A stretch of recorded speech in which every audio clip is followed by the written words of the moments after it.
Welcome in, everybody. Welcome in. It's me, it's your boy, with Team Kestava. Just popping in. I know it's been a long time since I've gone live. I think the last time I did it, I was studying for the SE, which I thankfully am all done with. Moved on with the next part of my engineering chapter, but I wanted to pop in quick and just, hang out, chat a little bit. If anybody has any general questions, let me know, and you can get my thoughts, and we can just kind of hang out and chat about it. In the meantime, do a little Wordle. We'll get back into it. We know that we always warmed up the fingers, warmed up the one brain cell that we had before we started studying. Maybe we'll do a little GeoGuessr. I've never done that before, but I've seen some people do it, so maybe we'll jump into that. But just something to, stay active while we chit-chat and talk, all right? So we got office hours. And I do got the touchscreen hooked up, so if we did want to, I can try to do some high-level calcs live, kind of think through some things or talk through some things. So maybe we could do a little bit of that too if you want, but I'm thinking I'm only going to be on for like an hour. It's the end of 2024, which I can't believe, but here we are. So yeah, just wanted to pop in before the our last holiday here kicked off and everybody was off from work. How's my volume? Can you hear me all right? Also, let me know that. I haven't calibrated in quite a long time. My setup is real janky.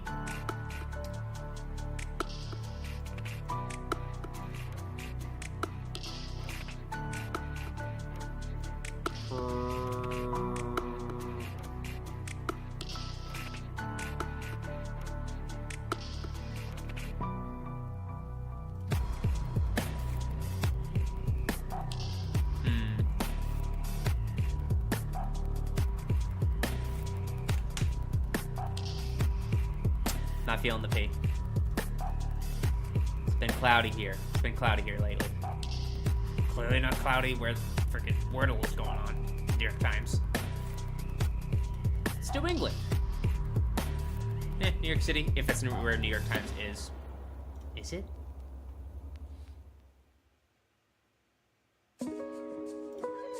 White. Okay. All right.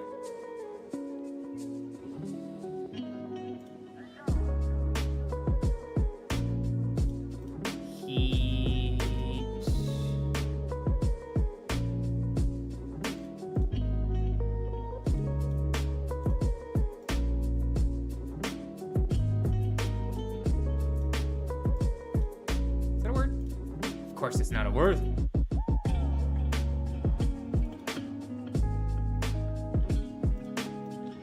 Is this a word? No.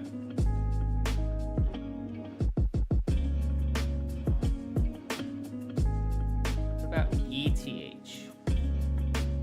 Something ETH.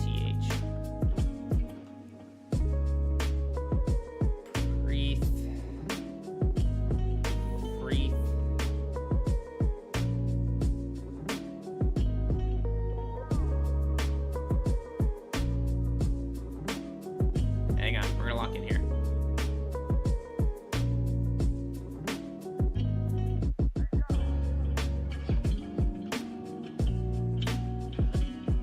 Maybe not.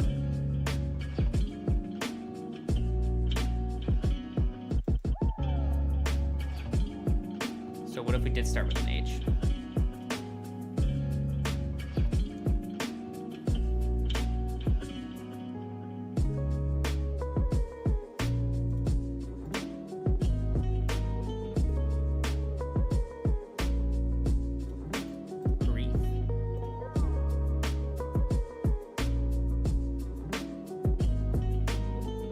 This is why we warm up. This is exactly the reason, because I'm just not here. I'm not here right now. Jack, welcome in. Got some sheathing on my mind? Stop with that. I want it to be. All day, every day.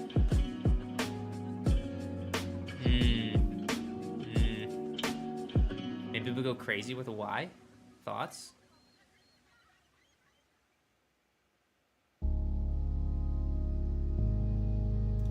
No. Just doesn't Makes sense. Oh, Wreath. Oh, no. No. Let's just get some inside information here.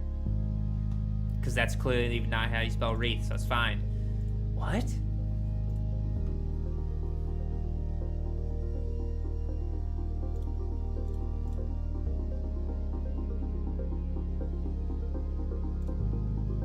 What am I doing? Okay. Focus here.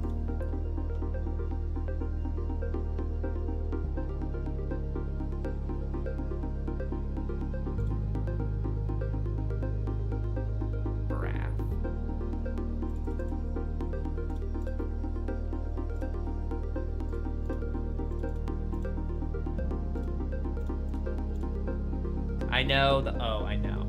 Just wanted to, and now we have an F, see? See?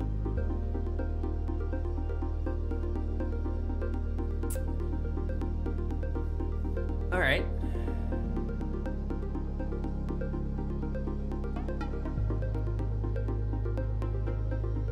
H, actually the TH at the end is pretty valuable. We know that now.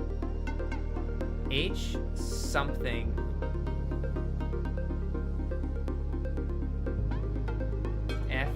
T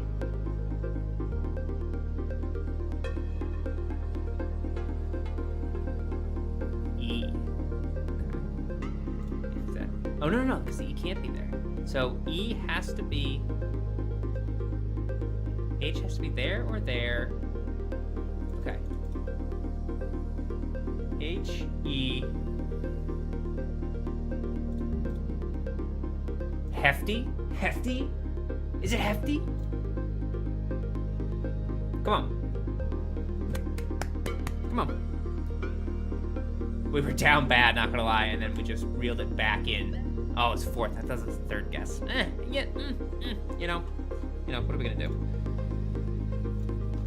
I'll get the OneNote up quick. Got a sneak peek. Hefty. Come on now. The thing our structures don't want to be in a seismic region, if you know what I mean. You know what I mean, dog? Know what I'm talking about? Oh, you guys don't know me in non-study mode, non-career changing study mode. I don't know if you're gonna put up with me or not. What do you think of the new office setup? I know I mentioned it in some prior videos, but like we've been oh, can you see it? We've been working on the green screen in the background. We're now fully immersed in the office. We've cleared out all the junk behind the auditorium. We took it over, and we're rocking and rolling out. We dragged the Ethernet cord into the back, plugged in the computer. It's a little hot back here, but it's not too bad. I feel like it's a cleaner setup. Ever look up where Kalamazoo was? Don! How you been, man? Let's see. I mean, maybe that's a perfect segue to go over to GeoGuessr.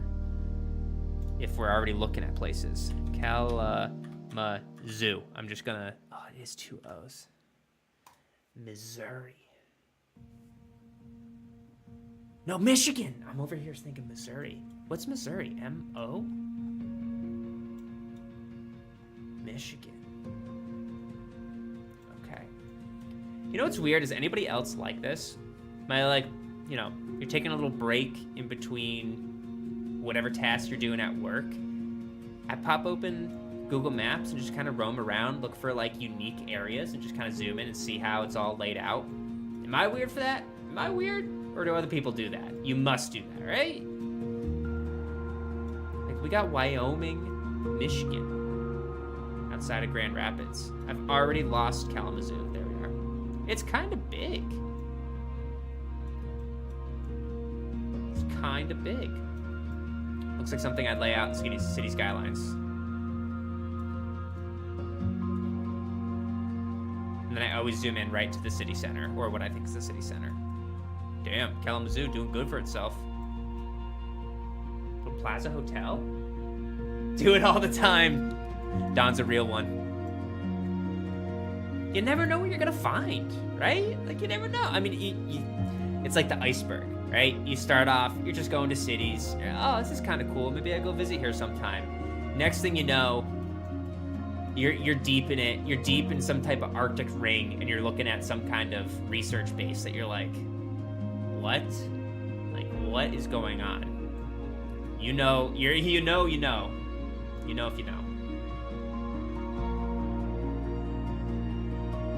Yeah, I did just see that hotel.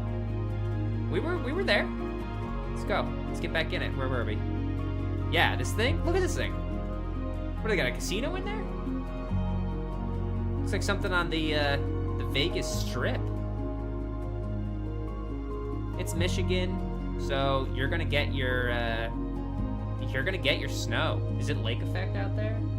I would think you're surrounded by lakes, right? Your dad designed that parking structure next to the goofy building in 1973. Parking structure. Hang on. That's looking like parking to me. Yes, sir. Parking with the little, I say the little sky bridge, with the big sky bridge. Got your truss, steel truss, looking good. Classic for sky bridges. I think I saw a couple of sky bridges. This looks, I mean, Don, do you see this? This is like brand new. Looks like mixed use. The Exchange.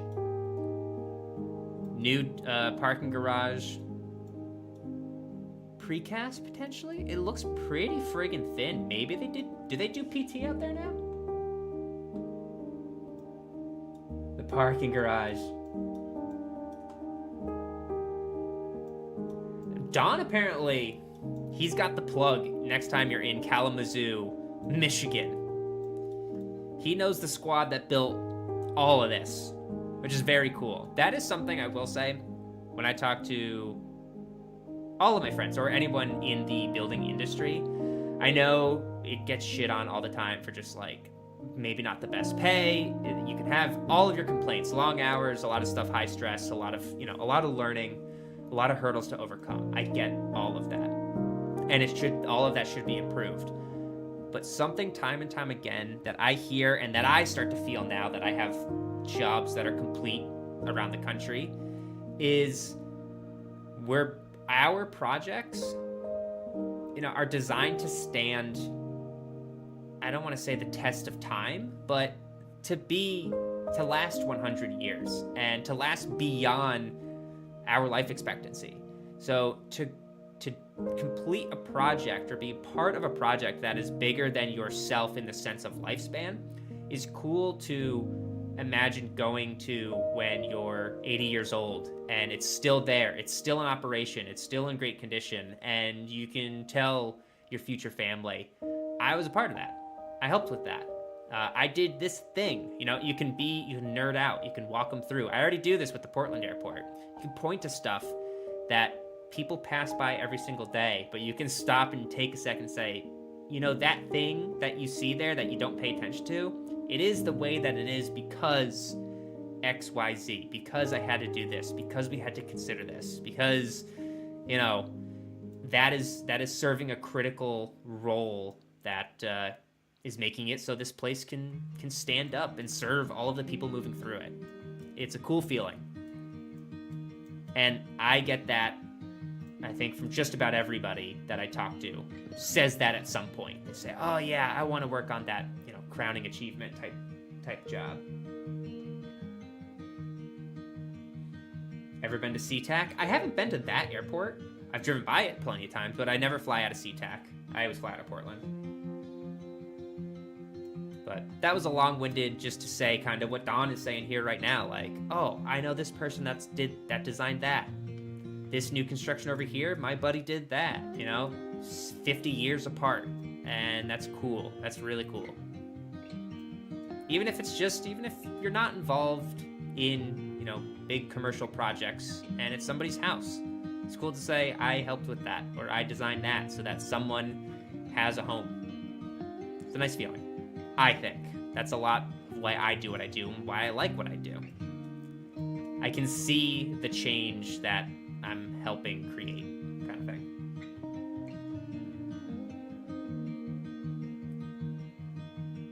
Sandesh, welcome in. Lots of concrete parking garages. I'm gonna zoom in one more time. Let's take a look at this done. Lots of concrete parking garage needs to be out of concrete here in Canada. Salt kills steel. Yes, I'm originally from Massachusetts, born and raised my whole life out there. Started my career in Mass, out in Boston. And yeah, whole different ball game, right? They got de-icing chemicals. More specifically, they just got road salt and they use it everywhere. They're heavy-handed and it gets all over cars. Cars drag it into parking structures. Snow mixed with salt melts in the parking structure, gets all over the place. Salt sits on top of concrete, leaches in. We know concrete is a porous material, even though we don't like to think it is, but it's breathing. It's porous. It takes in water, it takes in those chemicals, and while the concrete might be fine, it corrodes the steel reinforcing that's in the concrete, leading to major issues over time. So, something that if you're not a structural engineer, you'll notice concrete structures that are in more harsh climates where they use salt don't last as long. You can see they get more wear and tear. You can see more corrosion of steel, more cracking, more spalling, more efflorescence, all that kind of stuff, just because of the chemicals that the buildings come into contact with, as opposed to concrete structure maybe down in Florida in the middle of the state, not near the ocean where it's, where salt is in the air. It can last a hell of a lot longer.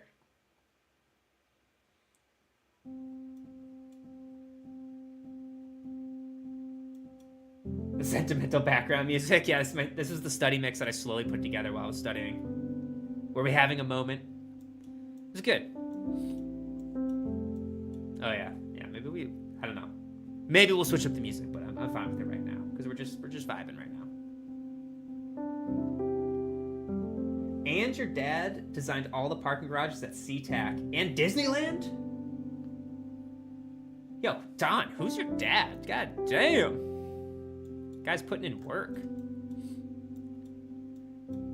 I was on the underground pedestrian tunnel underneath the new parking garage for Portland International Airport. My buddy was the one doing the actual parking garage. I helped with pile caps and stuff, but he did the superstructure and all of that. But sounds like your dad is the man when it comes to parking structures. That's very cool. Exception to projects living longer than your lifespan. My design of thermoply sheathed homes. No comment. Frankfurt Cowboy. I love that name, man. Look at this over here. Kalamazoo. It looks like a what? Bus station? No, train. Oh, bus.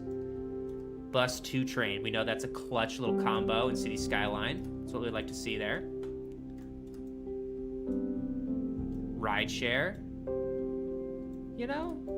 It doesn't look like too bad of a spot. Let's go. Something else I always like to do here. Don, let me know. Now that you get a little taste of the downtown, the little city life, you're like, oh, maybe go explore there for a vacation. Then you're like, what if I were to live here? What if I were to buy a piece of property?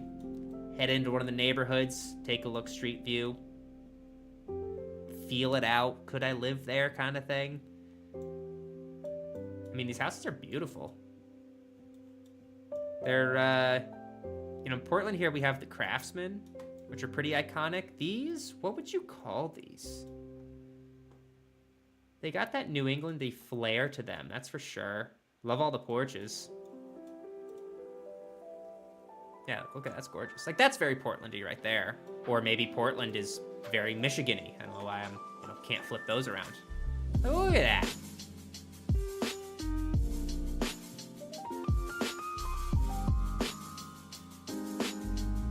Really? Oh, that's a cool fun fact. I didn't know that. But yeah, we're feeling it out. Look at, they got all the civil infrastructure. Look at the nice sidewalks. It kind of, I know this is going to be like a little bit of a dig, but it's kind of giving me a little bit of like Detroit-y kind of feel. I know Detroit's in Michigan, but like, is the whole state kind of laid out with that look? And it just needs to be kind of freshened up a bit, but all in all, it's a really great, these houses are all freaking spectacular.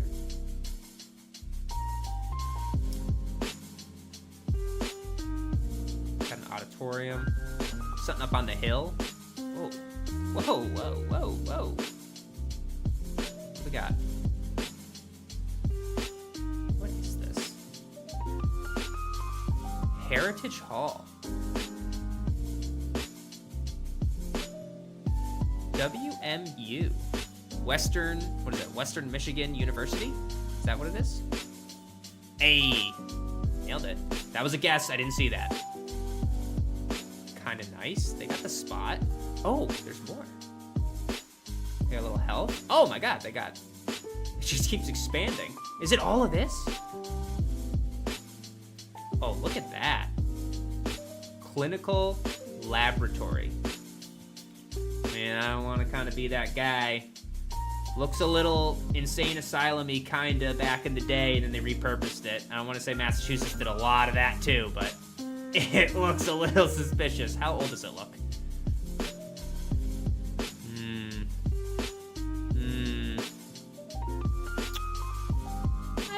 It's clearly been redone. Oh, let me down there.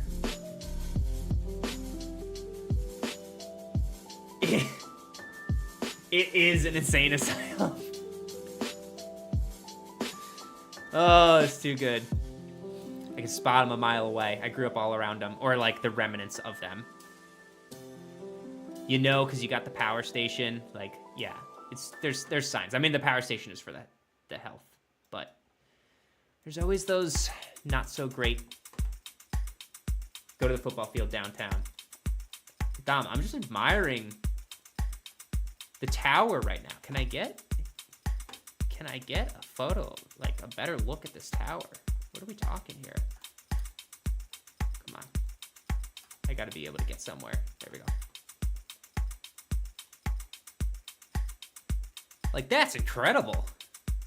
This is straight up, like, European style. Like, they're attacking the front gate. Like, we need to reinforce. Look at that. There's like a whole... Is there a whole, like, little house within this tower? That's freaking spectacular. That's so cool. What do we think it's used for? That's the question. All I know is they got shuffleboard, so... I mean, lock me up there. Anywho. Yeah, it's a great space. School, commission for the blind. All right, so it's all... Where would we be going? So it's like med. This is a great... It's all up on the hill. What's with insane asylums up on the hills? It's the same thing with me. It's like the best views. All right.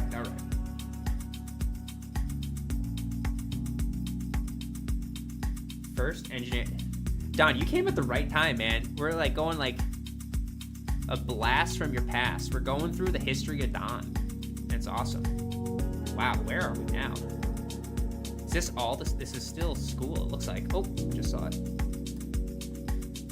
Western Michigan. Oh, here's the actual campus. I'm over here like a freaking ding dong looking at this, thinking that this is the this is the school. It's all of this. Wow, spectacular. Intramural fields. Haven't heard that word in a long time. Athletics. The Hornets. Looks like the Hornets. Some type of bee. Kalamazoo Hornets. We did see the bigger football stadium, right? Where was that? There she is. Kalamazoo College.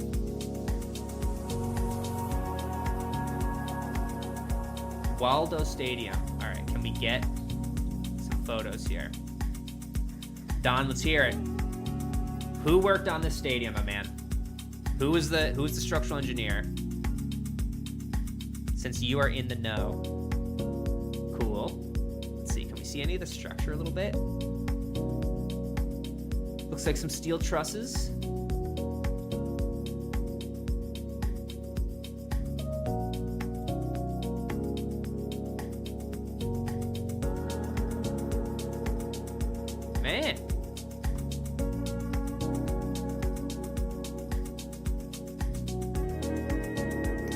See? Don knows. Oh my gosh, too good, too good. Anybody else in the chat? Where should we go next? Where should we go next? This isn't the Kestava hour, this is the Dawn hour. I'm fine with it. I mean, I'm honestly, I'm doing just fine over here. We are just in Kalamazoo. Something I do, I used to play golf in a previous life. I always got to check in on the golf courses too. I like it. Ooh, little construction here. Wow. What am I seeing here?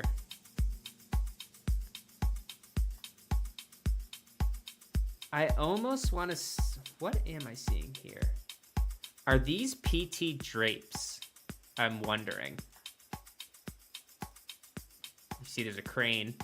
Tower crane right in the middle here. I think this is a PT deck. I think these are the tendons. Look at this ramp.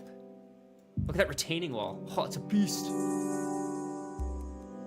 I think that's exactly what that is. Out here, they're building some cores. Looks like... Is that tilt up?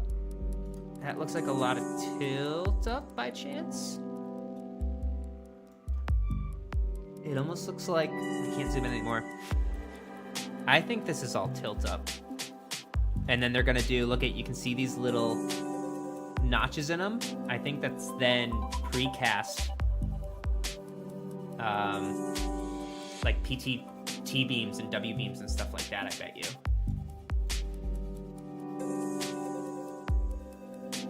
Giovanni, welcome in.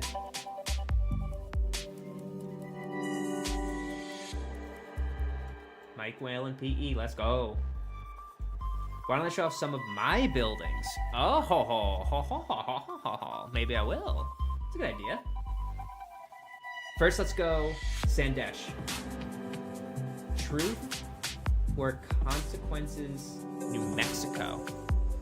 Truth just sounds crazy. Oh, it's one place. What? Where are we going? We gotta zoom out. We gotta know where we're at. Okay, clearly in the US.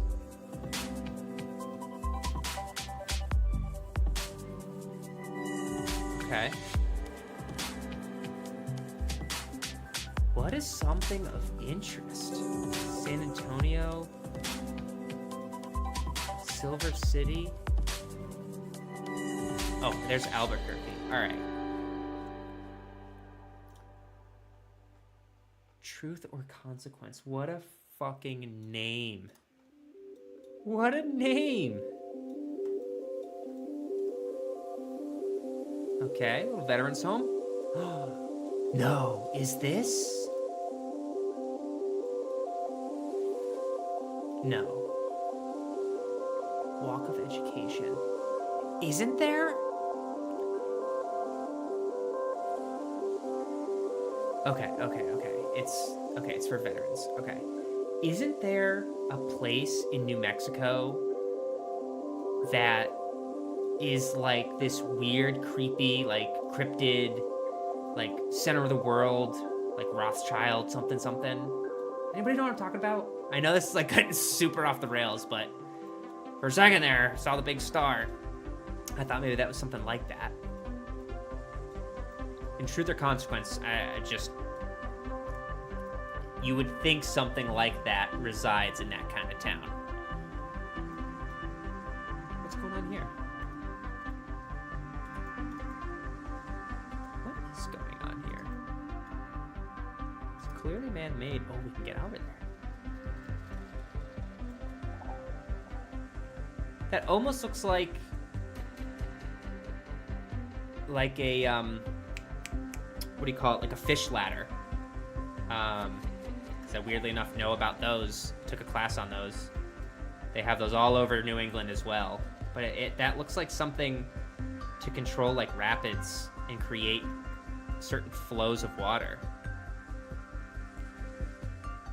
Flooding? Retention pond, maybe? Wastewater treatment lagoon? Okay. from where? Okay. There's one. Like, where is it? Oh, okay. Looks like running up here. Going that way. To even more. Okay. Where does it run off of? It's all just coming from like these hills.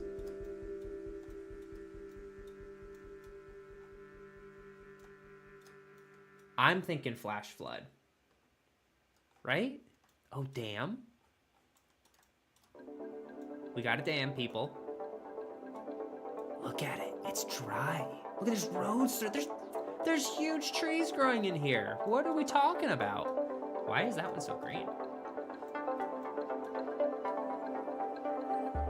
Sandesh, can you give us some background? Why you brought us here? I'm moving up. Where are we? What does this look like? It's kind of green. Like, we have grass. It's green.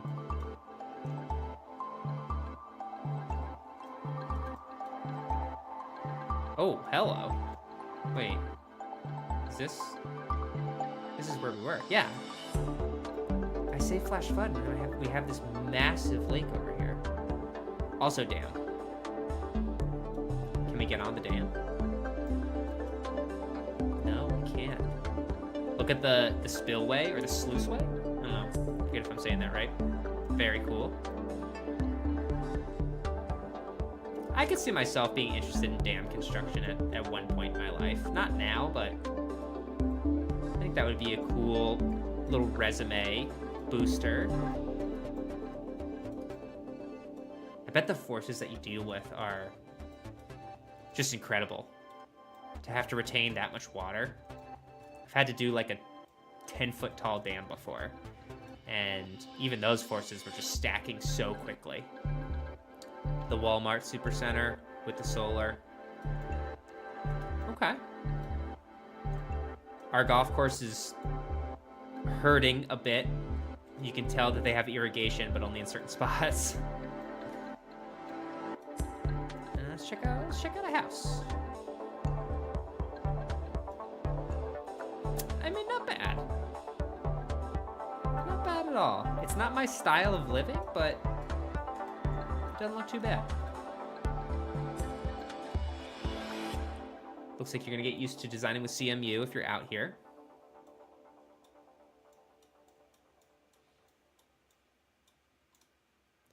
All right. The kind of Santa Fe look with your tiled roofs. No snow load out here. That's really great. I feel like what? We got no snow, no rain, no tornadoes. Probably get some wind out here, but probably nothing significant. What are we designing for? Because that roof live load is going to control just about everything under the sun, which is a new one for me. Got your stucco siding. Cool. All right, let's go. Let's see if I can find something I've worked on.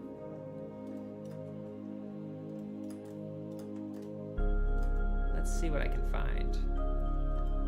And I'm actually gonna head to one of my first projects. Sand loads. Mateen, welcome in. Have I ever done any bridge design? I have not. No. I have studied bridge design for the SE exam, but that is the extent of it. I have never had an official bridge project where I've had to run calculations and gained knowledge from an experienced bridge engineer. Just something I haven't come across yet in my career. I almost did, but I left that company. And now as a kid, I always thought it was going to be all about bridges. All I wanted to do, I thought bridges were the coolest thing in the world, and that's exactly what I was going to work on. Got into college, took a bridge class. Me and all my friends hated it. I don't think it was anything to do with the teacher. It just seemed impossible at the time, and it kind of turned off my want to work on bridges. Even though I know I preach on this channel that you shouldn't let not understanding something get in the way of you wanting to do it, but it just put a bad taste in my mouth, and ever since then, I've grown my passion for buildings and wanted to know more and more and more and more and more about building design from all different material types, that I kind of put bridges on the back burner, and I've just, since then, it's such a different tangent of structural engineering in terms of like the codes that you use using AASHTO and typical designs and a whole, plethora of design options for bridges, that I haven't teetered over to that side. I've stayed focused on building design.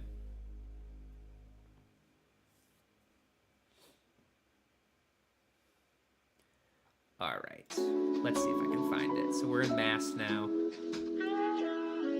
We gotta go to the boonies. Let's see if I can find it without typing it in.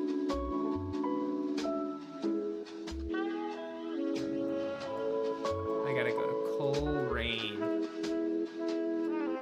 I think. Where are we?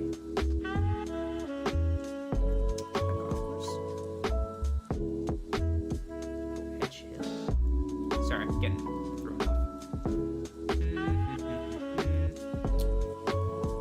Where are we?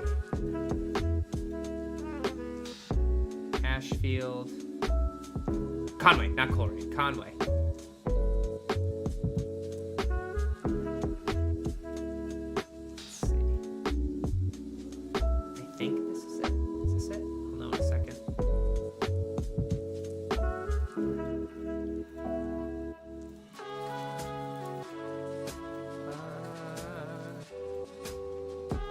Looks very similar to Michigan, now that I think about it, right? Don, thoughts? We're in Mass right now. Western Mass, which is like the boonies of Massachusetts, where I grew up. Let's see, there was a bridge nearby.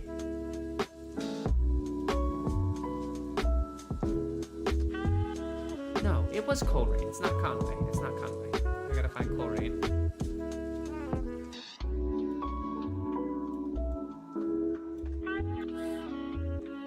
Shelburne Falls, Charlemont.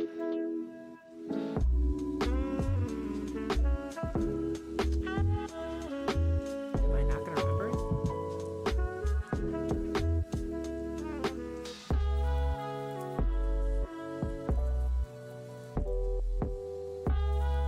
Coleraine, got it. Here it is, Old Town Office. Ready? Bada boom. This was one of my first. This was within my second year in my career. I helped out with the drafting and a little tiny bit of the engineering of this DPW. At least it's Department of Public Works building, what they call them out in New England. But yeah, it was an existing structure. It was an old schoolhouse, like a really, really old 1800s schoolhouse, and we had to rebuild around it and repurpose existing structure and make it what it is. That's so awesome. So if I can remember, this, even though it's sided, this lot over here, actually, and I think this lot as well, was CMU. You can actually see CMU in the back. And then you can see, let's see if they show it in 3D. No, you can't see it in 3D. Ah, okay. This slope here is actually sloped gang nailed trusses, plate metal connected wood trusses, prefabbed, and then we dropped those to create the new roof because we wanted to reduce the amount of snow drift that we were creating, since we were lifting up this dark blue section of the roof, and it was just blowing a lot of the wood framed roof framing sizes out of proportion. So we thought through and we're like, hey, let's let's do some sloped roof trusses to get rid of that design criteria. So that's what you see there. And they wanted to maintain the clear height that they already had, because it was already a really, as you can see, short clear height for a garage that works on like highway vehicles and stuff. So let's see if I can see it from the other side. And then, yeah, we'll go back in time. Let's see. Let's see what we can do here. Yeah. There it is in all its glory. I think it was a schoolhouse, they told me. And then I forget if it was like acting as their post office. And then their little like DPW garage with their one plow or whatever, their one cop car. Coal range, highway department. Yes, it was. There it was. Oh, I didn't want to skip that far. Let's see. 2012. Yeah, it skips. So it didn't come through when it was under construction. But yeah, I think it turned out great. I think it's a beautiful little building that blends into its surroundings. I mean, you don't want this crazy new age fancy steel glass building sitting in just a small town that doesn't need it. All right. Where to next? Oh, I got another Massachusetts one. Oh, let's see. We gotta go to Mansfield, Massachusetts. Bridgewater. Taunton, we gotta go over. Attleboro. Mansfield. So my company at the time also did a DPW for Mansfield of significantly larger size. Adaptive reuse is the way to go. Yeah, I've done a lot of those, especially out west. Especially for small towns, that's the way to go, and often that's the way that you can justify the budget so that the project can be a success and become a reality. Otherwise, just picking a lot and doing brand new construction, brand new everything, oftentimes pushes the budget beyond what the town is capable of doing, and then the project dies. So this one that we're gonna go to here, where the hell is it? Oh, is that it? No. Is that it? Nope. Is what? Hello? Oh, there it is. No. What? No. That is... Oh, this is it. Public Works Department. Wow, the satellite image isn't updated over here yet? So, here's your before. I think this was like a precast tilt up, or maybe block CMU. The original building that they were using. Then we did a Department of Public Works facility in the back here, and then they redid I think it was like the police and community, like civic center in the front. So let's, boom, look a lot different, right? Oh, they redid fire. Okay, fire and public safety building. They did in the front, while in the back is their DPW, and it was a beast. So this whole thing was a pre-engineered metal building system, which is common for a lot of DPWs from Massachusetts.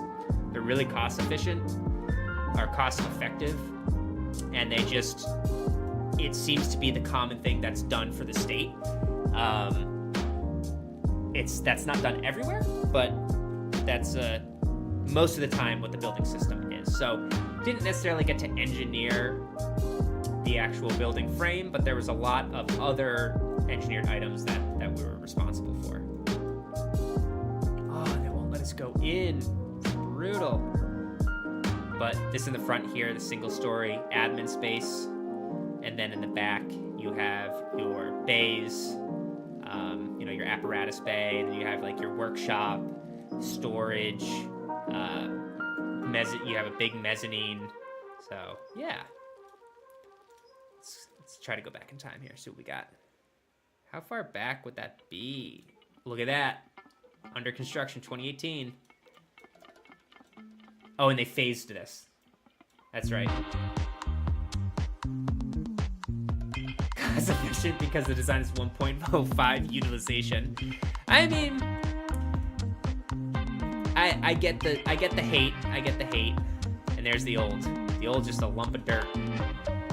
Yeah. So what was the existing structure? Yeah, block masonry. There you go.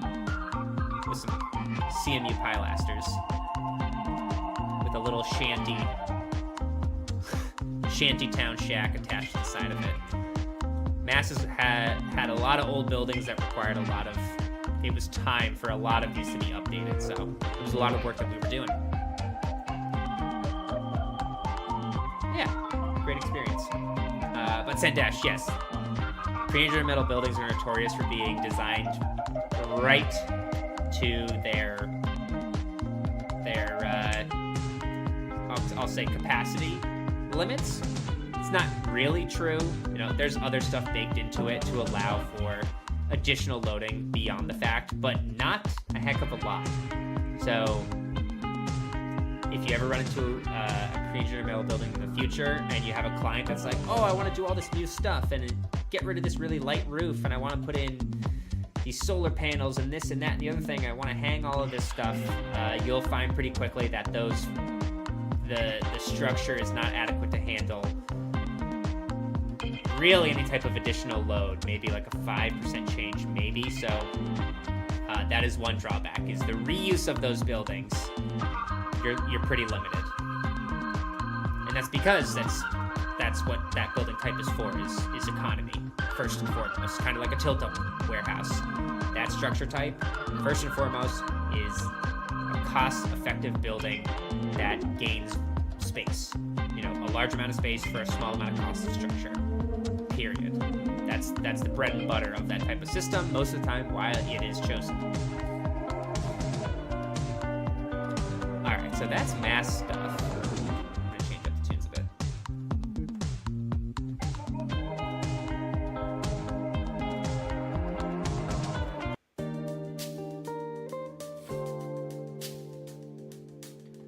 Let's head to the West Coast. Let's head to seismic country.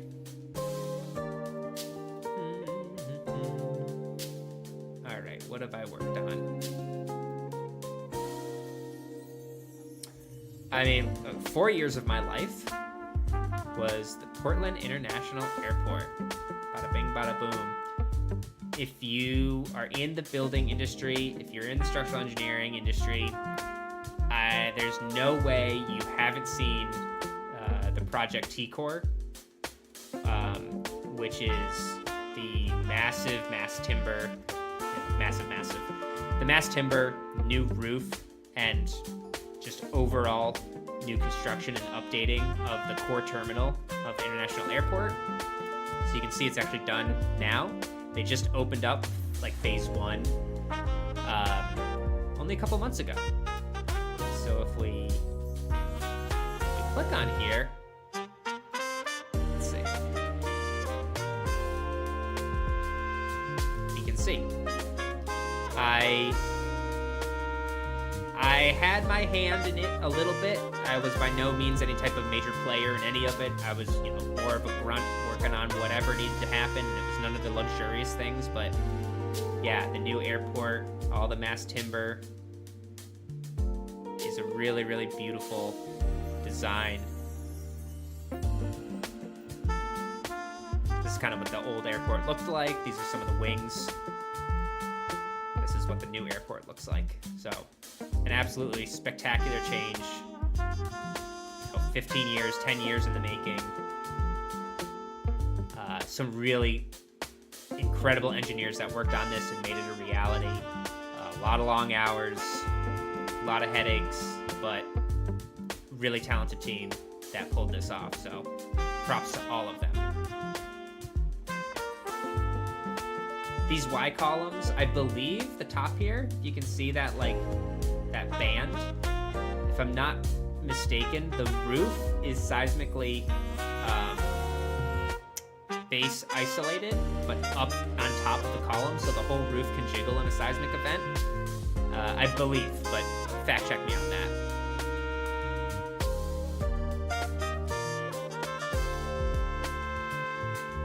Yeah, I've been to this airport now a couple times since it's been open, and it's just such a cool feeling.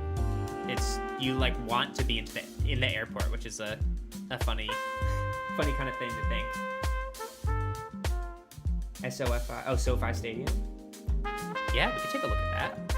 Let me show you a little bit more. So my project, that was grunt work, but prior to me being on that portion of the airport, this beauty right here, chef's kiss, is the parking edition that I was a part of.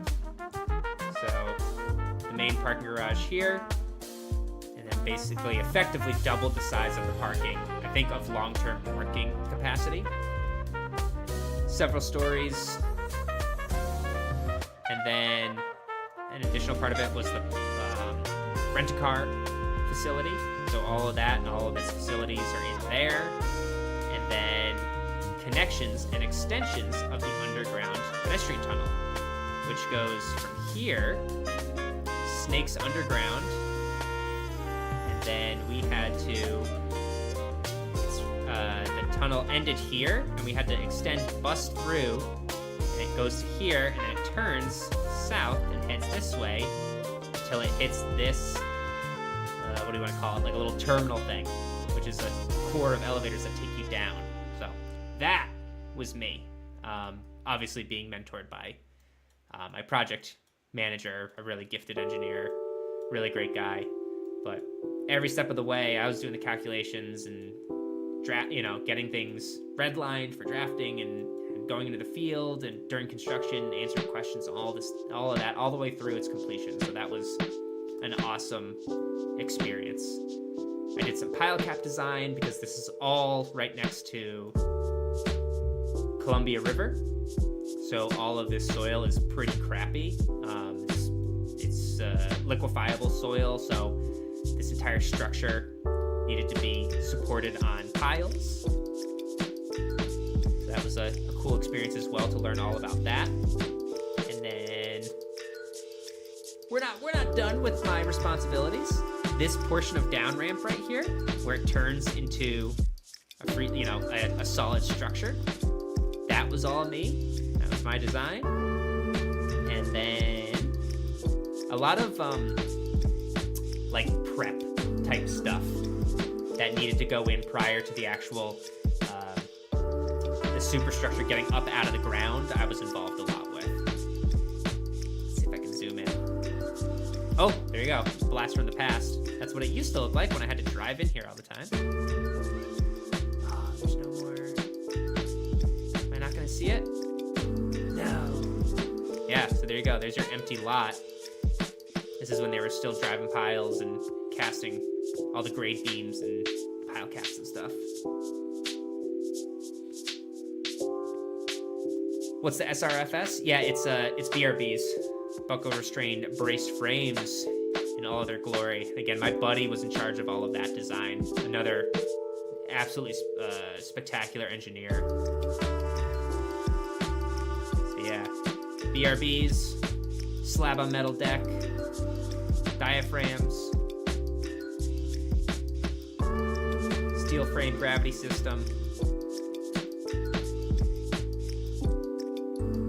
Yeah, turned out pretty good, I think. I look at this every time I'm driving out of the airport. I always take a glance over to see all the hard work. And then you can see we can flash. This is what I'm used to seeing for so long. Something else. Crazy that I keep on bringing things up. See this light pole right here? Just coming all the way down. You see that right there? I may or may not have been involved with the engineering of these temporary post fasteners onto the crash barriers. That was a funky little design. I was really young in my career, and figuring all that out was a fun, unique time where I realized I was part of a team that thought outside of the box, and it wasn't just cookie cutter stuff that you're making these box structures. No, you're engineering anything and everything, and really using your brain and your intuition and your abilities to make something work. So that was my first taste of that, but I always looked at those and I was like, I did that. It took me a long time, probably way longer than I should have, but it was neat. It was really neat.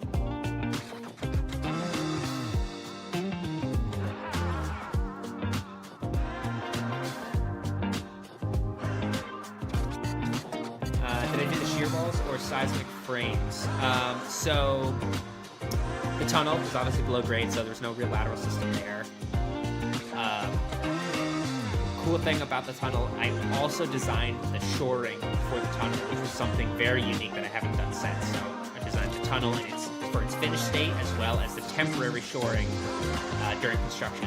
All really, really cool experience. Yes, but for the down ramp, these are all concrete shear walls, so I did the design of all of those. Again, those weren't really difficult because, I mean, your aspect ratios are just absolutely spectacular. Really, really long and really, really short walls, so it penciled out so easily. That wasn't really too difficult to do. Yeah, this was a lot of my life when I first got out here. Uh-oh, loud music.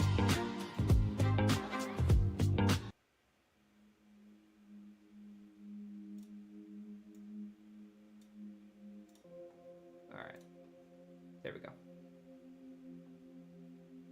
Jose, welcome in. What's going on? So the anchor of the light pole is welded to the plate on top. I'm so glad you asked. Let's go take a look. Oh no. Cha.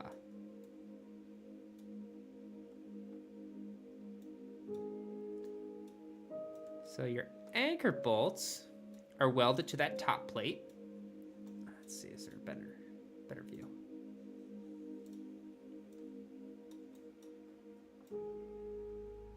And then that top plate is welded to these side plates, and it basically just acts as a saddle, and it's bolted through.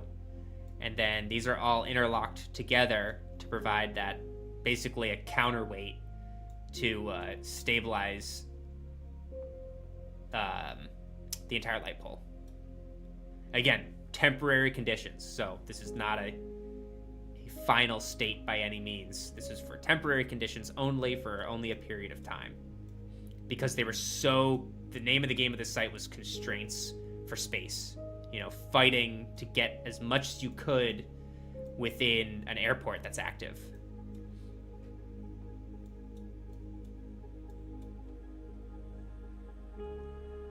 What company did that parking garage design? So the architecture firm was, at the time, was called YGH. I believe they just got bought not too long ago, or integrated into another firm. And then a firm called KPFF were the consulting structural engineers and civil, I believe, for that job. They are some of the top dogs in this part of the country when it comes to kind of the bigger, fancier engineering design.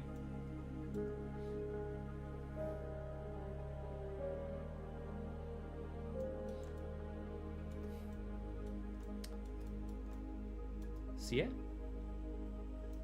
Let's see, can I get anywhere else? This is all old. Yeah, can't see any of it. I've never driven through this. There's like a maze, so you can enter through here, get sucked up into the older portion of the garage, and then get all the way through and transfer into the new portion of the garage, and then you get Hey! Who was that? Who are you? Wherever you are, thanks for subscribing. Opopsia? Welcome in. Grab a seat. You've earned it. But yeah, then you head out this elevated road here, and you just dump out through here. But I've always wanted to drive through it, and I never have. I'm too scared to go in, and then I feel like I'm gonna get charged money. All right, so that was my, like, what I'll put on the list is my mega project for my career. But a little more low-key one that really started to build my love for wood and mass timber design. Let's see if I can find it. Started to do a couple of fire stations. And in the Pacific Northwest, you know, wood's our friend out here. Really no pre-engineered metal building design is done out here that kind of scoff at a little bit. You have all this abundance of wood and mass timber. Might as well use it, you know, show it off a little bit. Let's see if I can find it. I'm someone else. When I use Google Maps, I weirdly pride myself on not typing in the address. Like I love being able to like see how close I can get to finding the location before I need to like actually look it up. Is that a me thing, or is that an all of you thing as well? Let's see, we're going.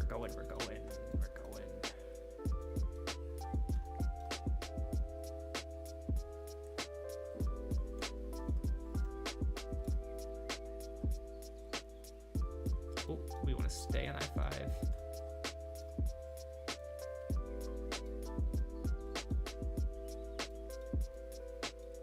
Lock in. I got this. Lock in. Do a lot of work in the dolls. Nice. Done. Hell yeah. Walker does the biggest parking structures in the US. Interesting.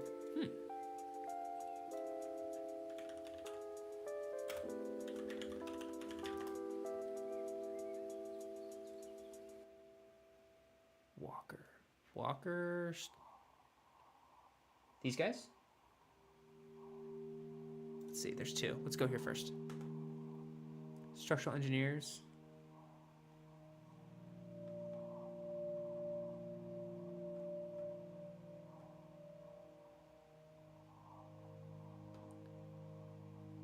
Projects. Let's see what's going down. Oh, Ben Sack. Wait, who the hell are these people? Damn. Oh, these are great.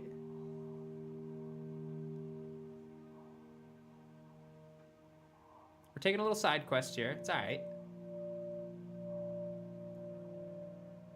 Is this the walker? Done? Or are we... Let's see. What are these guys? I have a sneaky suspicion this is not them. I don't think these are... They're into the side hustle of washable filters when they're, you know, have a down season in their world's or country's largest parking garage. Do Walker Consultants. Okay, Walker.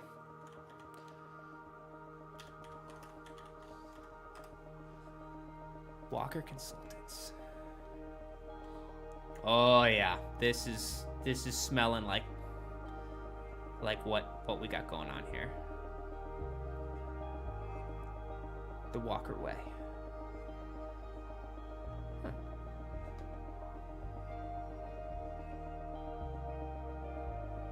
Okay. I'm gonna take mental notes here for the website layout because I did just buy my domain finally for Kestava, and I gotta build out the website a little bit, just a little guy. Oh, here we go. Ooh, services. Let's take a look. Number 1, parking design. They're like, yeah, we're the best. So what about it? Established in 1965. California, Virginia, New York, Queens. Wow. Noah Hillman Garage. New Jersey, New York, Colorado. Look at that one. Breckenridge. Look at that. That's pretty unique. It's cool. Of course, it's got to fit into the jurisdiction's aesthetic requirements for Breckenridge. I would figure that that's a huge, huge requirement out there. Started in Kalamazoo. That's your pops, huh? Originally was Carl Walker Incorporated in 1965. Dang. Very, very cool. Sheesh. That's sick. That's really cool. It's crazy to think how big some of these firms, I say, like, I don't know how big this firm is, but how big a structural engineering firm can get seemingly so quickly, or what sounds quick to me in my head. Like 1965, you know, Don's dad started it. It's like 1 or 2 man or 4 man, however many people decided to get together and start the damn thing. And in, you know, well, I guess it's going on 60 years now, it's become, you know, this huge reputable company. But 60 years, if you think about someone working for 40 years in a single, you know, working lifespan, they could go from being just, oh, I helped my, you know, single man shop all the way to this. That's got to be for an individual such a crazy process to undergo, to look back and be like, oh man, look at how much this is changed and grown to what it is now. I just feel like that process happened so quickly in an industry where I think it's common that everyone thinks is like really slow paced, really conservative, really scared to change or evolve or to go after something. But I mean, to grow like that shows you just need the right person or the right people to be by your side. It's cool. That's really cool.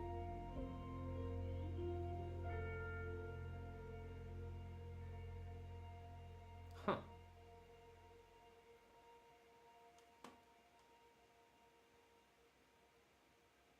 Oh. Okay. Getting into PT cables and parking garages. Interesting.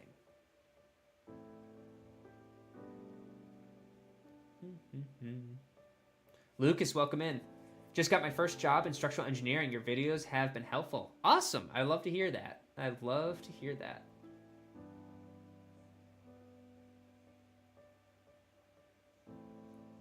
Jack, I have an interesting one to share if you'd like. Jack, just throw it in the chat, my man. What do we got going on? Anybody else in the chat, speak up. Like, do you want me to go somewhere? We got sidetracked with Walker Consultants. But if you got a place, a project that you want me to go, let's go spin around, check it out. Let me show you one more of mine in the meantime. Oh, I did see somebody else.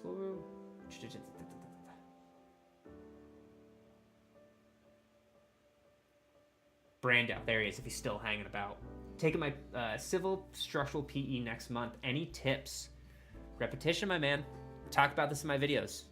I am a practice problem kind of guy, you know.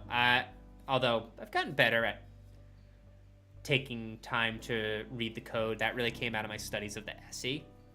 But for the PE specifically, get another practice problem. Get another practice problem.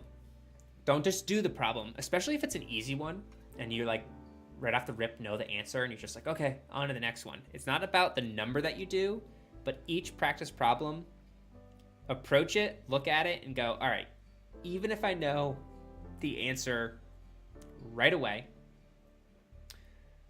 track down exactly in the code that they are wanting you to reference to obtain the answer if you didn't know right away how to do it. Just solidify yourself for being like, okay, you got to go here, here, here, here, here, get it, got it, good. Now I'm moving on. I think it can be easy to skip over the ones that you're just like, oh, I already know how to do that. Moving on. Just take the extra 5 minutes to go through that process. I think it's really helpful. Good luck. You're going to do great.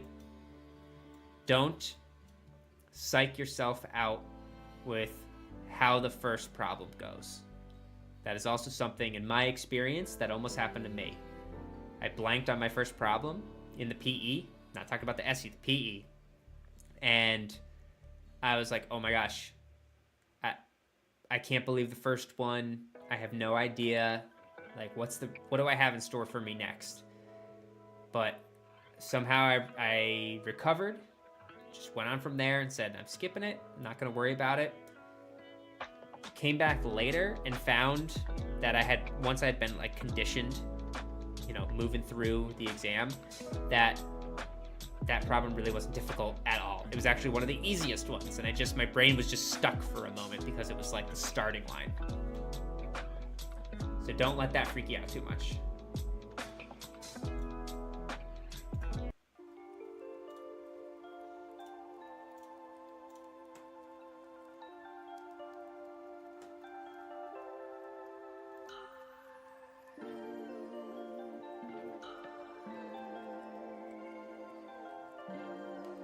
All right.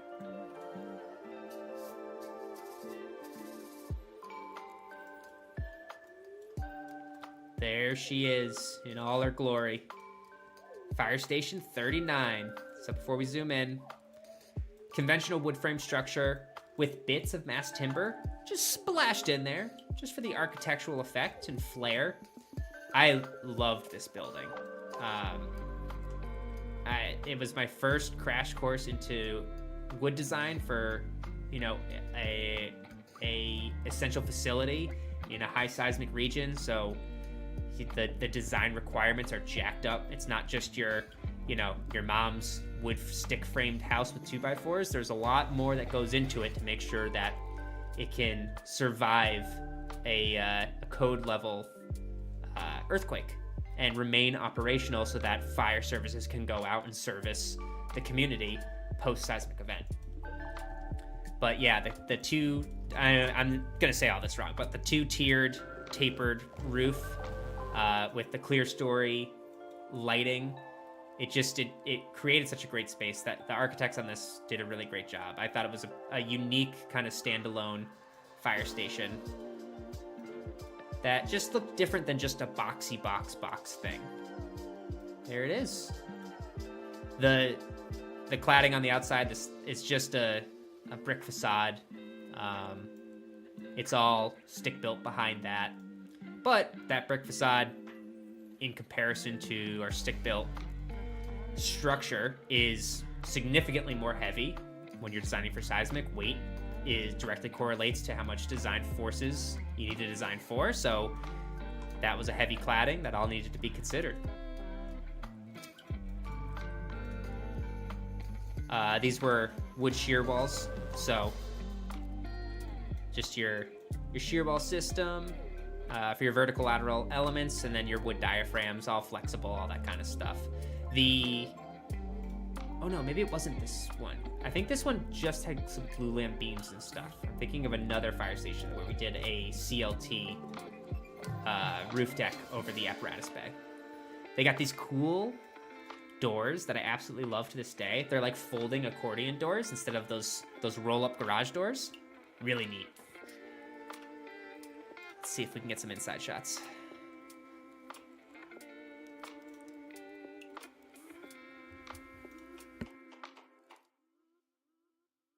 Oh, let's see if we can snag when it's under. 2019. There you go. You can see some of the wood. I think we did TJIs, or we did like hybrid open web joists, like steel with some wood cords. I can't remember exactly. But there she is.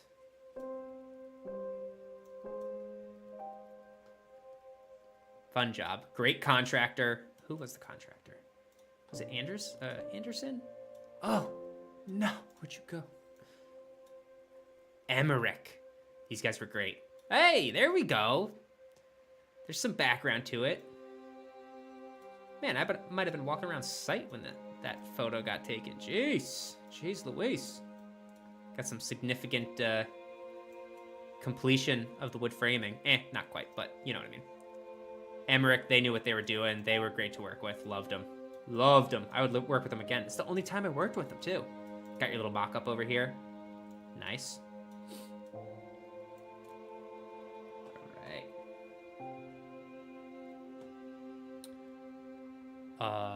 What was I gonna do? Oh, I was going to. Let's see if we can get an inside shot. No, that's it. Okay. Yeah, I've done several fire stations now, or civic centers, police station, civic services, emergency services, across the state, and I enjoy them. I like them a lot. I think they have a lot of character. I think you learn a lot about balancing aesthetic versus cost. This is all public projects, so it's public funding, so you can't be doing gold-plated toilets and all that kind of stuff. Every action or every decision that you make in your design needs to have a reason behind it. You can't just over-engineer something because you feel like it, or you don't want to, try that hard at a calculation. The materials add up, the labor adds up, the complexity of the design adds up, and it's public dollars. It's your dollars, it's my dollars. So you don't want it to be wasted, and it's scrutinized. It's not just them saying, oh yeah, we trust that you're going to be thinking like that. It goes on under review constantly for cost estimating and making sure that you can hit that budget that was allocated. So you learn a lot about all of that stuff and being savvy. All right, we had one in Brooklyn. Jack wants us to go to Brooklyn. I'm game. Lucas, any familiarity, I can't speak tonight, with VLFS, very large floating structures? I feel like that's like Elon's like BFR, the big fucking rocket. You'll be researching in grad school. That is such a grad school topic to be studying. That sounds fun. I have never in my life come close to having to learn or design something like that. Is that in relation to like offshore turbines and stuff? Because I know that I had one friend in grad school that's all that they worked on, and I think they work on it as a profession to this day. The Jewels Unchained. I was a part of the 84% that failed the first CBT iteration of the SC lateral building depth in April. How many questions did you make it through? I only made it through 3. Or if anyone else has taken it, I appreciate all feedback. Pulling up some bad memories. I shouldn't say that. I shouldn't say bad memories because I ended up passing it. So I apologize for that. The bad memory I'm referring to is the actual process of taking it. The whole time I was taking it felt like crap. Felt like I was doing everything wrong. Felt like I was rushing. Felt like it was a waste of my time. It wasn't a true test of what I could do as an engineer. I did end up making it through all of the problems. I think it was you have like the first 3 problems, and then you have to take your break, and then you're not allowed to go back. I struggled on those 3, or I should say, I did very well on one of them, I thought. I did okay on one of them, I thought. And I thought I didn't do well on one of them, I thought. And then I just sucked it up and I said, I need to move on and give myself time, because I was behind in time. If it's like an hour allocated for each problem, I was over that. Or however much time is allocated to each problem, if you were to split up the total time. So I sucked it up and said, I gotta move on. This is hopefully good enough in their eyes. And moved on to the afternoon, and with less time, I actually felt like I did very well on the last 2 problems, which left at least a better taste in my mouth as I left. But I did end up taking a crack at all of them.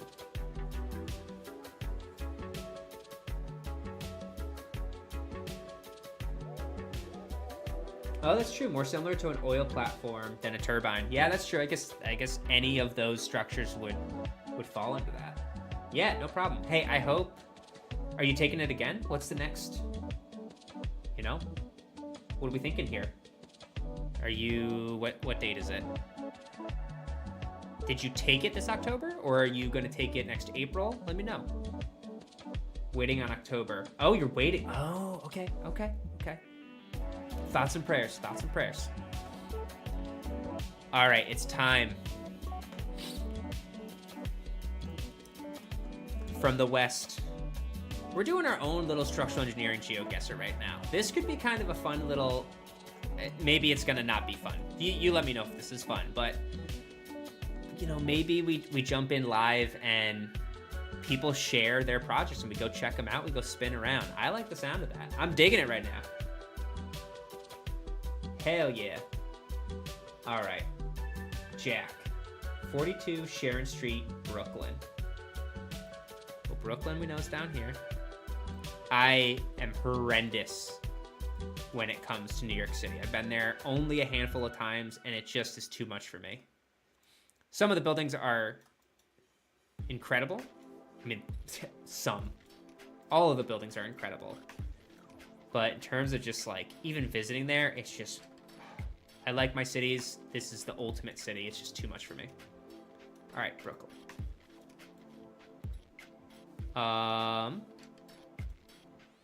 gonna give it a 30-second glance over.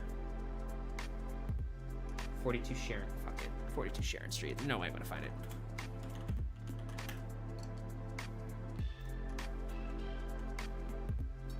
Where are we in proximity? See, I didn't even know this chunk up here was Brooklyn still. All right. What we got going on here? Oh, I see something popping up looking a little unique. So it's like a back street. Oh wait, is this an alley through here, or is this an official street? Can we get in there? We can't get in there, which I would like to. Let's see what we got. Yeah, they're gonna kick us out front. Nice park. I feel like I've seen this before in like a magazine. Look at that. 3, 1, 2, 3. 3 stories? With maybe, most likely, a rooftop?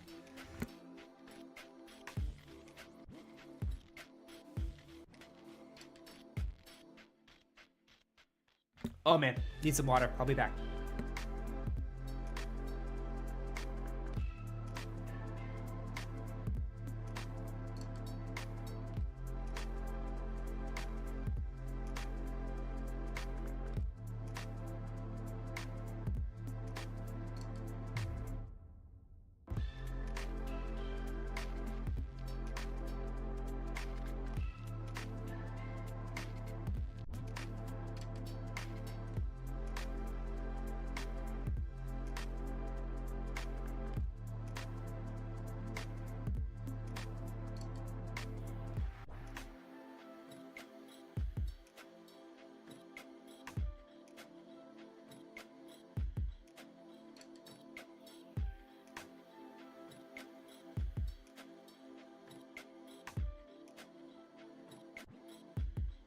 All right.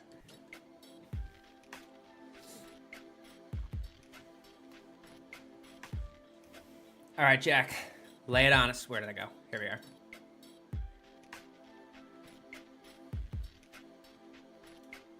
Interesting. Look at the CMU wall.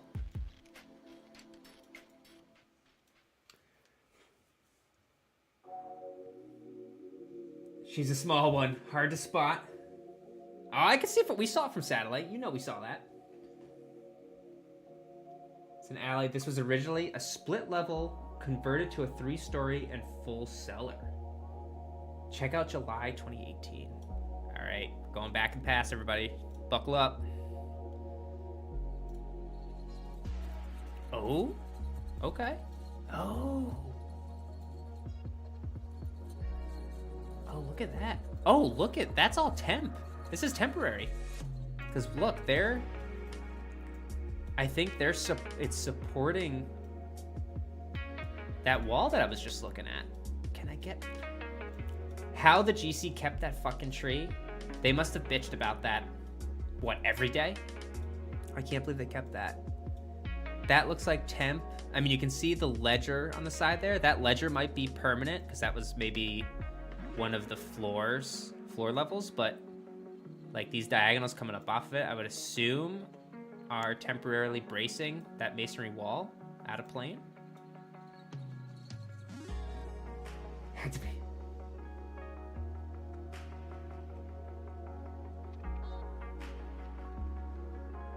Let's see what's up. Oh, Don's got another good one after this. What do we got? 57th Street, New York City. All right, we'll head there next. Split level converted. Okay, check out July. Had to reinforce the existing masonry party walls. 8 to 9 foot tall underpinning. SOE. Not familiar with SOE. Steel moment frame. But building it was the hardest part if you check out July 2018. Our wonderful GC was under schedule, so he decided to build a 28-foot unbraced masonry wall. Oh my God. Over a frickin', I'm sure occupied, I'm sure this place was occupied. It's a gorgeous house, by the way. Occupied during all of construction. You have this, oh, that's crazy. That's such a, terrible feeling. Had to be on site until 2 a.m. designing emergency bracing. I would, yeah. See, this is why engineers get bad raps of being like, oh my gosh, what are they doing out there? Why didn't they know about this? How come they didn't have this already planned out? It's like, you'd be surprised. And this is not a dig at contractors. This is a dig at bad contractors. You would be surprised at the stuff that a contractor will continue to do without ever considering that it might not be a good idea and that they might want to pick up the phone and call the engineer. And people flip that to think, well, shouldn't the engineer be checking in on the project? And it's like, the engineer already checks in on the project. They're contracted to check in on the project. But they also have a ton of other projects that they are responsible for. They are not being paid to, stare at a monitor or sit in a chair on site all day, every day at every single job. Otherwise, the job would be bankrupt. You're not going to pay an engineer the consulting fee that they're worth to be out there for that. So it's talked about and decided upon in the contract of how often they are going to go to site and when they need to go to site to make sure that the construction is being done per the design documents. But anywhere in between there, the GC and their subs can be doing something that the engineer has no idea is happening until there is ultimately a problem, and then the engineer needs to get called, and then it's like, oh my gosh, how did this happen? So I feel like that can be a common misconception that because something bad can happen at a site, it's because the engineer was ignoring the site. That's very, very often not the case, especially when the engineer, everyone's responsible, but the engineer is the one that I would say is one of the most responsible people for the construction of the building. So why would they be the ones that's ignoring it? They're the most at risk most of the time. That's all emergency. That's crazy. Let's see if we can get a 2020. Oh, it was done in 2020. Okay. Oh yeah, look, it goes up even more. It's so cool. I mean, it ended up being great. Occupied, yeah. Ugh. I was part of the GC team that put up 150 North Riverside in Chicago. The angled portions consisted of the largest steel sections in the AASC manual, according to the steel erector. Bolt connection pattern was insane. They did this all under the radar without scheduling inspections. Yeah, another telltale that. Also, another talking point. Engineer observations versus special inspectors and just regular inspectors coming out to review construction to date. Those are two separate things. The engineer is almost always not the inspector on a job. Some states, they do permit that the engineer of record can also act as a special inspector. Or I say special inspector, as an inspector. But most oftentimes, unless this is different in other parts of the country, the engineer isn't the inspector, and they don't want to be the inspector. That's a whole other list of codes and criteria that need to be studied and understood, that engineers really, I think, don't already have enough on their plate as it is. So they go out and they perform field observations. They don't make sure every nail is the correct size and spacing and all that kind of stuff. They do general observations to make sure that the building, that they have confidence in the contract, that the building is being built to their specifications. And if they see things that are incorrect, they will note them, they will talk with them, they will make them correct them. But by no means is the engineer ever giving the final say to be like, yes, all of this is confirmed to be, constructed exactly how the design documents show. That is the responsibility of all of the inspectors. Most of the time. Again, there's exceptions, I'm sure, but that is mostly how it works with projects I am a part of. Yeah, conflict of interest to some degree as well. Good, very good point. But again, I've been told some states they do allow you to do it if you really want to. But yeah, right? If you're the design engineer and the GC builds something, and then maybe you're just like, you know what, I'm also the inspector, so it's also good. I'm good to go. But that's the liability that you take on. So if you want to be like that, you can.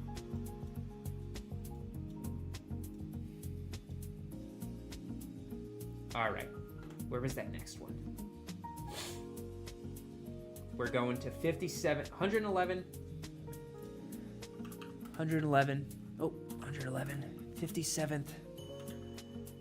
57th Street, New York City. West.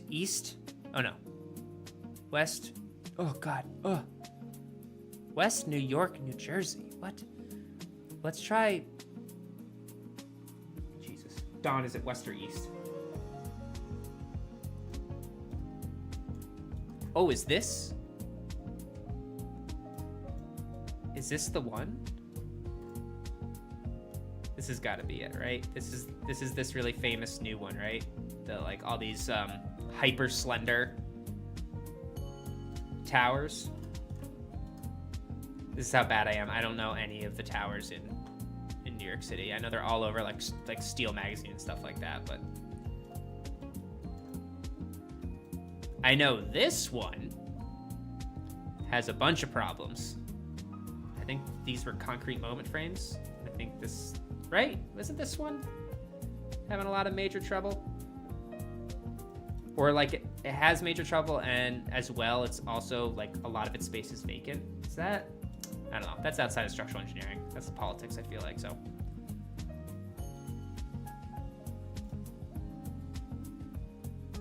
Look at this. Look at that. I will say, it's cool to say that I'm a structural engineer now. It's really nice to not say civil structural or structural designer. As a structural engineer, New York skyscrapers, some of these new ultra slender skyscrapers, boggle even my mind. They just do not look feasible. And granted, they don't need to design for earthquakes out here, but you're still designing for, I would think all of these skyscrapers would be wind controlled anyway, even if they were in a seismic region, because of basically the frequency or the natural frequency of the building or the period of the building. Why am I forgetting this? Is so long that it's outside of the extreme peak of an earthquake's response spectrum. But they're just even just talking about wind. I mean, that thing hey, who was that? Thanks for subscribing. Who are you? Zach Lincoln, welcome in. Grab a seat up front. It just doesn't really, the caveman in me, right? That caveman brain that I've talked about previous, in the past, of just build tall, build really skinny. Just Just doesn't seem like a really great idea in the long run, but hey, it's some of the most valuable land in the world, so they bring in the best of the best to figure out how to make it possible. Gotta go up when you can't go out.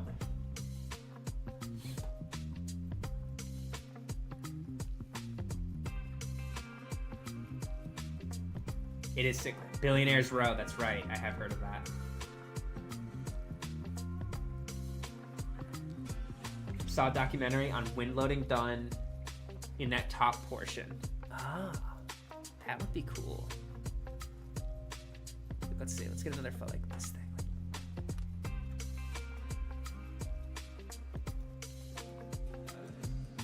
I've heard about these slits before. I can't recall.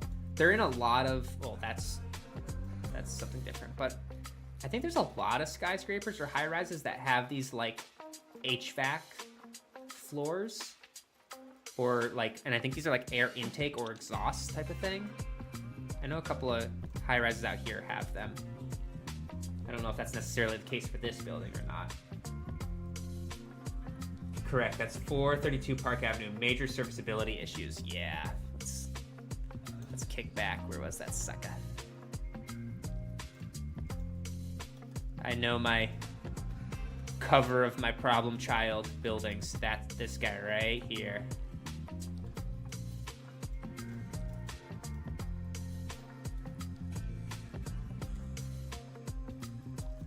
I actually kind of like it. I think a lot of people said this building was horrendously ugly looking. I like it. I like the simplicity of it. I think it's kind of, it blends, I think, better with not just having, you know, a curtain wall of glass. I think New York, or older school New York architecture, really was about kind of that less glass kind of deal. More like, what do you want to call that? Like Roaring 20s, like Empire kind of feel to it. So I thought this did an okay job of blending from a look perspective. We're not talking engineering. Kind of modern design with kind of tying into the old schoolness glory of New York City back in like the early 1900s type of thing. Like versus like this one. This is just freaking craziness. It's very cool. I'm not gonna not say it's very cool, but it just doesn't quite, I don't know, seem like it belongs necessarily.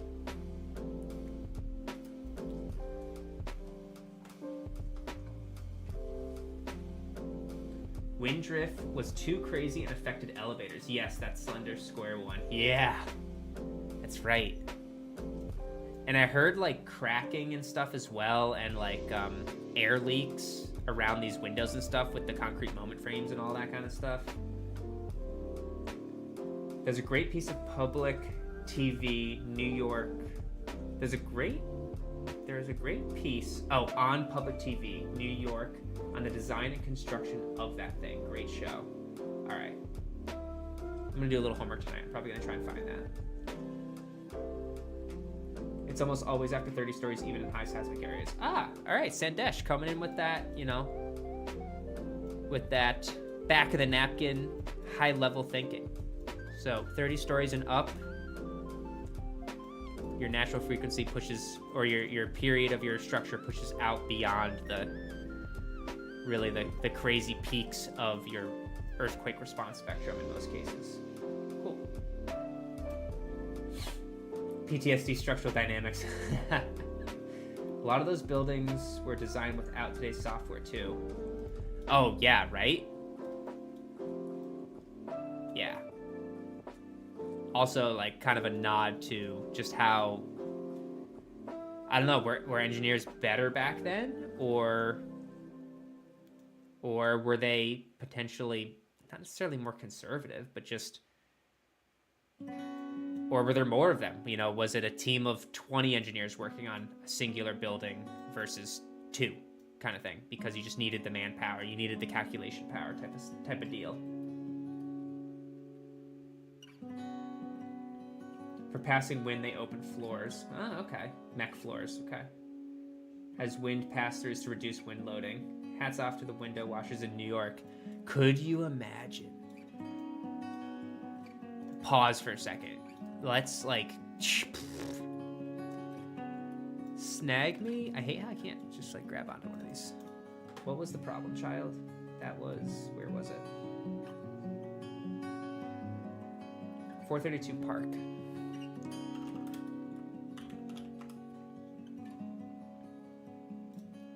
Photo me.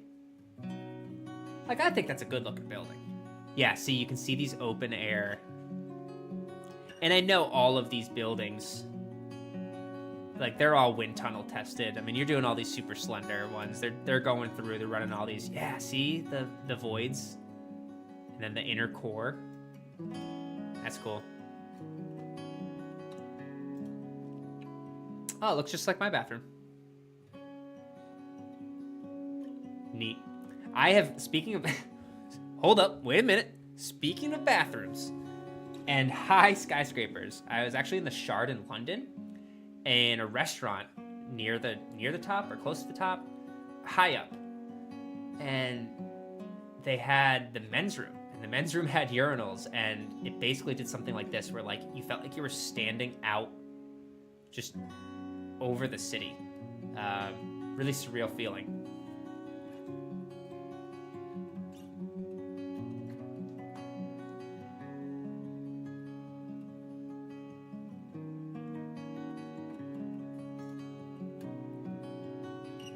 Crazy. Yeah. The lighting, love it. I love it. I like it. It sucks, but I like it.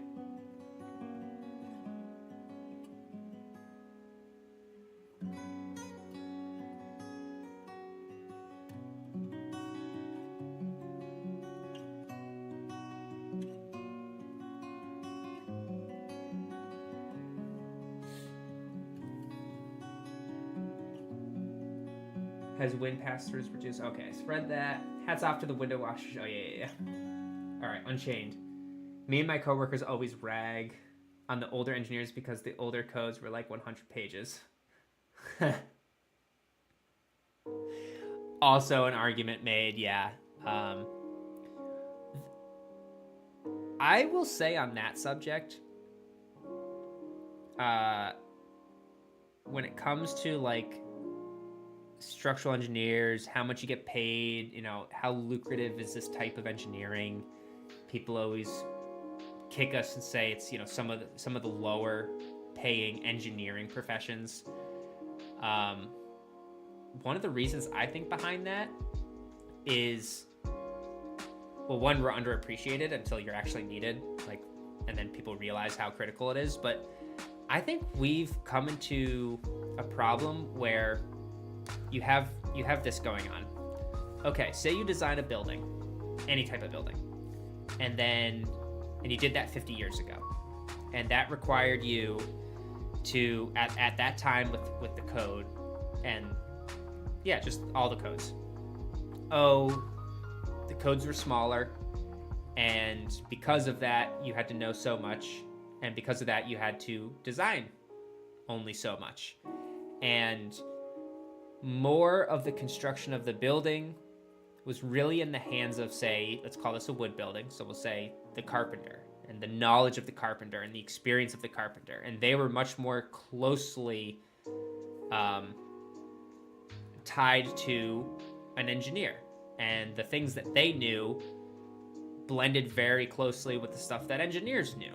And so an engineer might only be required at that time to put, you know, 4 details together and a couple of plan views and call it a day. And it was built because the contractor or the carpenter could fill in those blanks. And they knew how to build the building and get the job done. I'm not arguing the point of, well, does that mean that the engineer is useless and the carpenter was really the one who did it all type of thing? That's not the point I'm making. The point I'm trying to make is now that cost so much money back in the day to get an engineer to design that building. Now fast forward, say you keep doing that same building over and over. Someone might say, oh, well, if you're doing that same work, doesn't that mean you have built systems and put them into place so that you can do that repetitive work more quickly? And so because you as the engineer, you have these systems in place, you can do it faster with less resources and more quickly, that means that it should cost you less of a fee to get that done, right? Because you've already put in that infrastructure. And on top of that, I think sometimes engineers not having the best communication skills, I think over the years and years and years, kind of lean that way and submit and say, yeah, I can do it for a little less because sure, why not? As long as you promise me the next job and the next job and the next job, I can slim up, trim up my fee a little bit here, a little bit there, but you're actually going, that continues over the course of years and years. So your fee goes backwards because you're getting more efficient. But that doesn't happen in other industries, I feel like a software industry or something. They put in all of the R&D to create a microchip or something, or a type of software, and all of a sudden it's like, oh, well, now that you did all of that work to put all that into place, well, now it should just be really cheap because you can just hit print and it makes a million of them. So it should be really cheap. Well, they don't let that happen. And then in tandem to that, to add fuel to the fire, codes have evolved over the years. They've become more complex. They've addressed more issues, more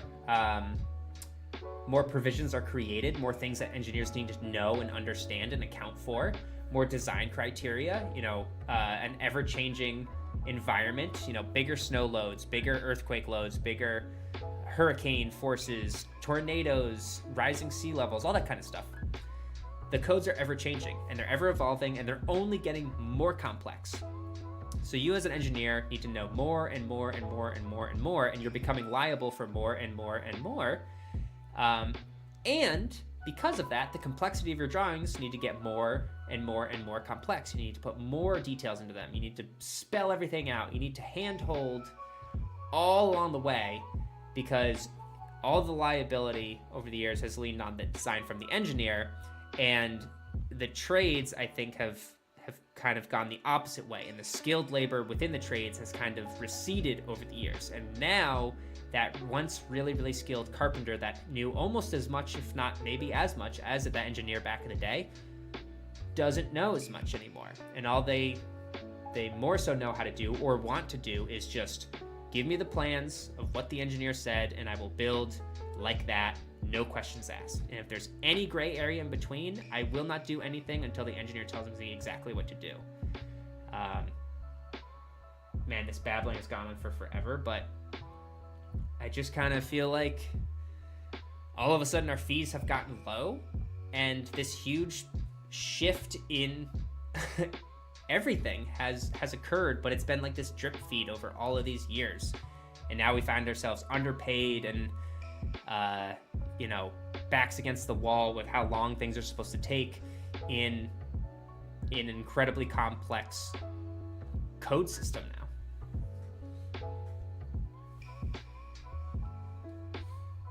But let me know. I know that was a lot of word vomit there, but maybe I'll try to string it together somehow into a thoughtful video. Some of that I feel like has happened. And something we gotta pick apart and maybe or reverse or come to some type of consensus in a way. All right, we got a couple of you that are nodding your heads. You're not fully asleep in the auditorium yet, which is good. You guys, this is like my therapy session, right? We're here, reassuring one another. All right, I was gonna be on for an hour, and we're just like we're 2 hours in. We're cooking right now. I've really been liking this a lot. This has been a great time. I think I'm gonna jump on more. I'm not gonna bore you guys to death, but I think maybe like a monthly thing. We do the live session, and we're gonna go check out other engineers, your projects around the world, if we can get to it with Google Maps, and we'll take a look at them. And we'll critique them. We'll hear your stories about them. I think it's a cool experience to get to experience other engineers' projects. And it can pump you up for sure. Because I want to say, when I see somebody else's project, you see the completed project. You're like, wow, that's so cool. That's, you know, oh, that's great. Tell me about it. Tell me about the cool things about it. Whereas I think we can have some PTSD on our own projects because we remember the struggles that we had to overcome to make them a reality.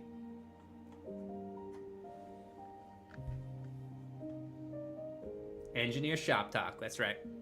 Someone bring the beer. All right, let's check out, to close it up in the last 10 minutes here. Was it GeoGuessr?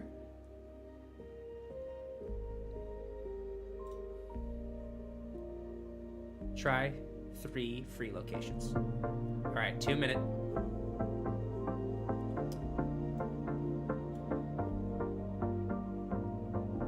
All right. Should I move around or do we have to stay still? I'm gonna say this is Africa. This house is not for sale. Beware. Okay. What do we got for the snacks?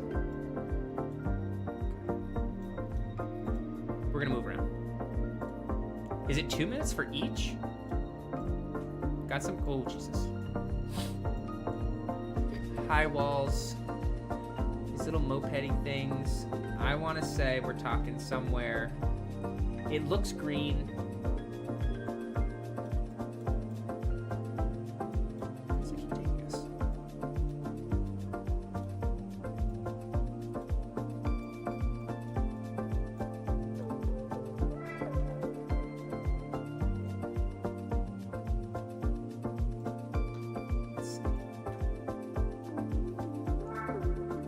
I want to say we're along the coast here. I did a report in Benin back in 5th grade. Got the little tuk-tuks. I mean, it could be down here too. I'm gonna go with first. We're gonna go, boom. Come on now. It's a good start. It was in Nigeria. This looks Eastern Bloc already. Scandinavian a bit. But like the less nice Scandinavian. Hey, Seth, thanks for subscribing. Kanzun. Like I almost feel like kinda Finnish a little bit. But kinda we're gonna start like right here. This feels Finnish. Skola.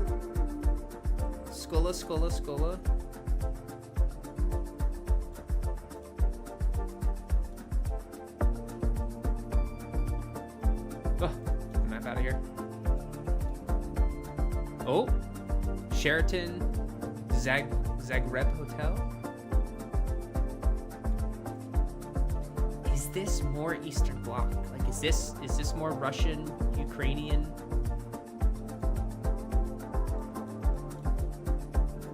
EU flag. Oh,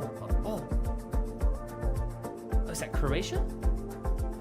No, is this Croatia? Sweden. I don't think Sweden though. Hang on. It's got the lights, like that's a very, let's get out here. 25 seconds.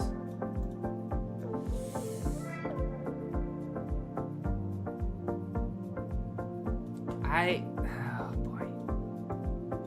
Latvia. Oh Jesus, where's Croatia? Croatia's like over here.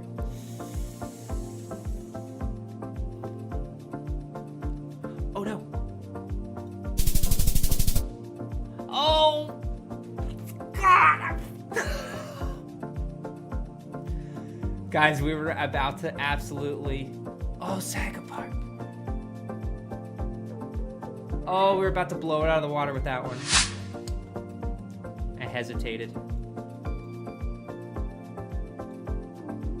This one also, this one does feel Nordic.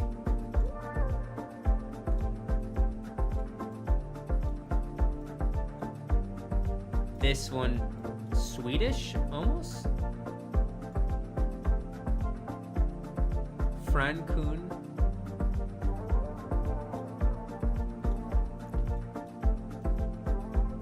I'm very much feeling, wow, this is gorgeous. Oh. Old beer, come on now. This, okay. Kiosk. The question is gonna be, are we Sweden, Finland? I don't necessarily think this is Norway.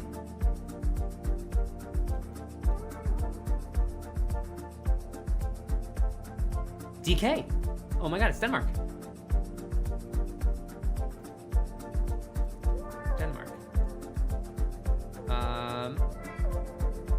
I mean, let's just go Copenhagen.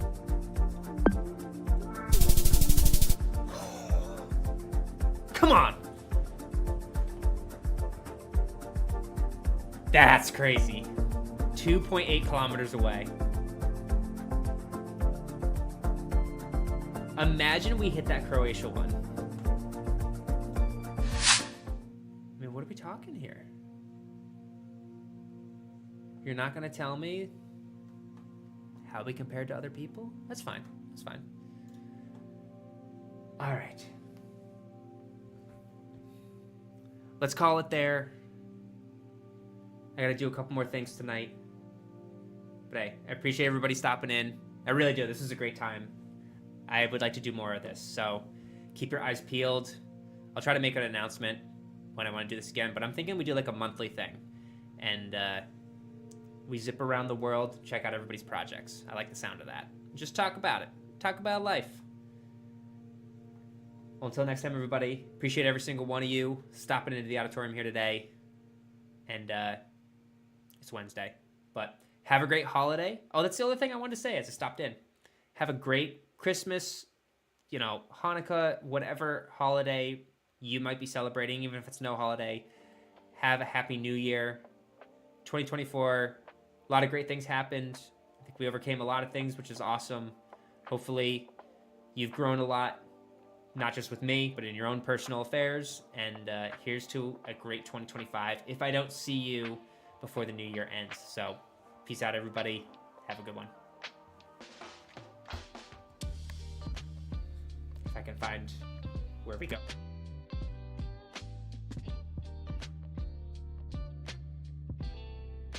Unchained, you got this. You got this. I got good green vibes for how the exam went. Good luck. All right, peace out, everybody.